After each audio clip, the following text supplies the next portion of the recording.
So looking back on the year, I think I had a lot of excitement heading into the season because I feel like we've been building towards this particular season for quite a while now. The biggest challenge for us actually was coming out and running as well as we did at our home meet. Was just something that it went better than we expected it to, which was great, and it was super exciting for our team. But then the thing becomes keeping everybody healthy, really dialing in your training throughout the year to make sure we're prioritizing health, but also preparing well for the courses at the end of the year. So from a coaching perspective, I'd say the biggest challenge was managing the expectations coming off of what was a really successful early season meet. Yeah, I mean, the cross-country season's a pretty long season, so just staying focused the whole season, doing all the small things outside of running, like getting good sleep, eating properly, it's really important to be able to perform at the highest level. I think the biggest challenge that the team faced was starting off the season at the home meet so perfectly. It was a really great day for everybody. I think we had most of our guys run a PR, and starting out the season on such a perfect note kind of led to every other race that didn't go as perfectly almost be somewhat of a letdown, and trying to coach them through understanding that there are ups and downs in every season was an especially big challenge when there was such a big moment to start the season.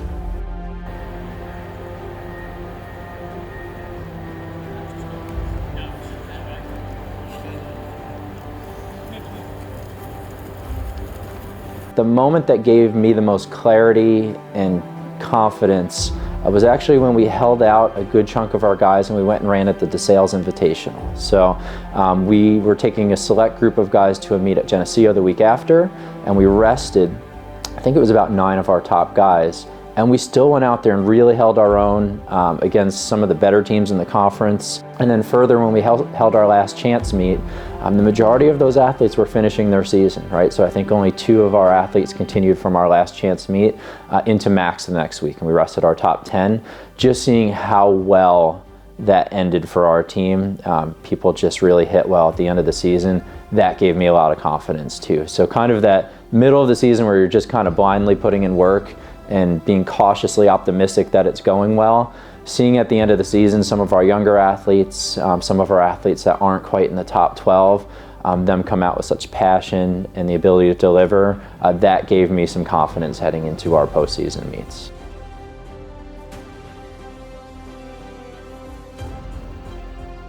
I think the biggest factor that led to the team championship overall was the leadership that everyone displayed. You have captains on the team that are in charge of leading everybody, but then it also boils down to everybody else holding each other accountable and being leaders in and of themselves, and I think that played the biggest role. One workout really sticks out to me, and it was our mile repeat workout near the end of the season. I mean, at that point we kind of knew that we were gonna have a shot at winning, but then during the season we had a few injuries, sickness, so it was really tough to actually know were we going to be the team to win it. And then that day our whole team just stepped up, really had a good workout, and it was a big confidence boost going into the end of the season. There were a few things that changed and a few things that I think some guys that came before me kind of set in place that led into this championship, where the team camaraderie, cheering for guys even when you're not starting or racing at max, and that continuity between guys. I think the guys that came before me, guys that came in with me, really set that tone, and that was a huge part of winning this title. As far as things that changed this year, number one, the depth that we had, guys grouping up, guys training together, guys pushing each other, not just in races but in practices every single day. Those are the things that really, really brought us together as a team and gave us that last push and edge that we needed to win, and win in the fashion that we did. So, yeah. I think the team just being goofy and just kind of all in on that same mindset of we can be a little silly with each other, but at the end of the day, we're gonna all show up for each other. I think that shared kind of bond really helped us to excel. I knew we had the right people to do some big things. We tried to keep things fun, so we have a hard work culture, but keep it fun. Don't look too far down the road. You really only have dominion over the 24 hours in front of you each day. You wake up, you do the best you can each day, you go to bed, you try it again the next day, right? So I loved our team culture this year. A lot of great energy from the guys. You can tell that they are competitive, and competitive with each other, but in a way that's very healthy. I would say besides the ones I shouldn't talk about, no, yeah, I actually caught that. But I remember one meet, we were on the bus all playing that Among Us game. So I would say playing video games and just kind of like goofing around before the meets are when we usually perform the best. We have very much so a mindset of like, I want to do really well, and I maybe want to beat you, but I want you to be at your best too. So we're all doing this together. And that's kind of what we saw throughout workouts. People not trying to run each other into the ground, but people lifting each other and pushing each other in a healthy way. The first thing I think of is finishing at conferences. As soon as I finished that crossed that line, I saw Matt and Rory standing there, and I saw Shelly behind me. And I knew that we had top 4, or our top 4 in the top 10, and number 5 was not too far behind, and that was just the best feeling in the world, knowing that we had the championship locked. I think the meet that I took the guys up to Geneseo to run, it was just a group of, I think it was 10 guys that went up, maybe 8, but very small group that came up, and it didn't go kind of as we planned. We were hoping to kind of get a national spot out of it, and be in position for a team that could go to nationals, and it just didn't play out that way. The course was a little long, our guys were a little tired, and I don't think they were quite ready to run as fast as we had hoped that they would be. But looking at them all come together and enjoy the trip up there was really special to me, because I had experienced a lot of those moments as an LVC alum myself, of those letdown moments and kind of like having to pick myself up and get through that. But seeing the whole team be able to come together and pick each other up was a really big turning point for me, of realizing like, okay, this team is something special and these guys really want to work together. Every single race, I'm pushing to a point where it hurts a lot, and the way that I get past that point is thinking about doing it for my teammates and always trying to excel for the team, because at the end of the day, that's what I think running is all about, just working out there with your friends, trying to achieve the best that the team can do. Yeah, so I had a few goals this season. First, I just wanted to help my team win a championship, whatever that meant, and it changed a lot as the season went on.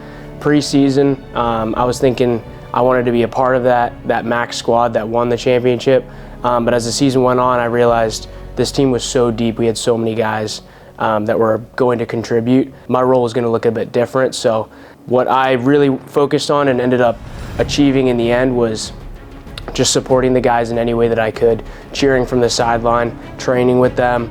I was right outside that cusp of the MAC qualifying team, and being able to just push them in practice every day and then be there for them on race day. That was my goal, and I think I achieved that pretty well by the end. So I learned how much everybody really wanted it. Like I said before, I'm an LVC alum, and I am very grateful for the time that I had here, and I knew how much I wanted things when I was running, but I never really knew how much other people wanted things, and I kind of questioned that a lot when I was a student athlete. Now as a coach, I have the ability to kind of deep dive into a lot of the athletes that really want big things.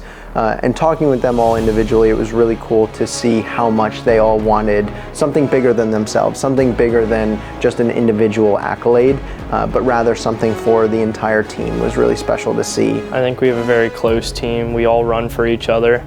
So just like when I'm hurting during a race, I'm always thinking of our team goals. We wanted to win MAC, so I was out there and I just wanted to do it for the team. Yeah, so honestly, for distance athletes, there's so many different ways to help people achieve their goals. And one of the things that I think, not just myself, but also the rest of my assistant coaches do an exceptional job of, is trying to like capture people where they're at, meet them where they're at, and then talk with them about where we want to go. So neglecting individuality within our sport, I think, can be problematic, but we still want everything to slot in underneath our overall team goals. So when we talk to the team, we're talking about what can you do to bring your best version of yourself to our team to help us be the best that we can be, right? And that doesn't necessarily have to be your running gifts, right? It can be saying the right thing to the right person that needs to hear it, being there for each other, pushing each other, holding each other accountable, all that fun stuff in between. I think a team is only as strong as its weakest link, and having everybody buy into that culture is really what separates the great teams from the teams that are competing, or even just the average mediocre teams. The way that I stay motivated is just thinking about the team's goals every day. And over the summer, it's really hard to stay motivated. There's days where multiple days in a row where I don't want to run or do anything, but just thinking about what the team can achieve, and then I have to work hard every single day with no days off to get to those goals is what keeps me motivated. To see all of that come to fruition, to honestly have the meet go even better than I anticipated it would, just felt super relieving. I felt joy later for sure, but in the moment, and honestly for probably like a half an hour afterwards, I was just like grateful, thankful, but just relieved of that burden for a little bit. But I'd be remiss in saying I don't think this was just a this season type of thing. I think this has been building for a while, and finally it was kind of our time to let it all show. All the work that we've been doing for a long time, was able to come to fruition this fall. Everything driving me to work hard during the season and out of the season is pretty much my teammates. They were the reason that we were able to win the championship and do everything that we accomplished, and they pretty much mean everything to me and everything that this team is worth. It feels pretty great knowing all the work we put in over the summer, even last year after we had a great track season, and then during the season this year after putting in hard workouts, lots of miles. I mean, it feels great knowing all our hard work finally paid off. Special. I think there's nothing else you can say. Everybody that's here had an important role. Even the people that didn't run on the Max squad, they were there cheering for us. I vividly remember Penn sprinting up hills, and every time I thought he wouldn't be there, he was there. So even the people that weren't even running were so special to the team and is what propelled, I feel like, all of us to run at a higher level than what we ever have before.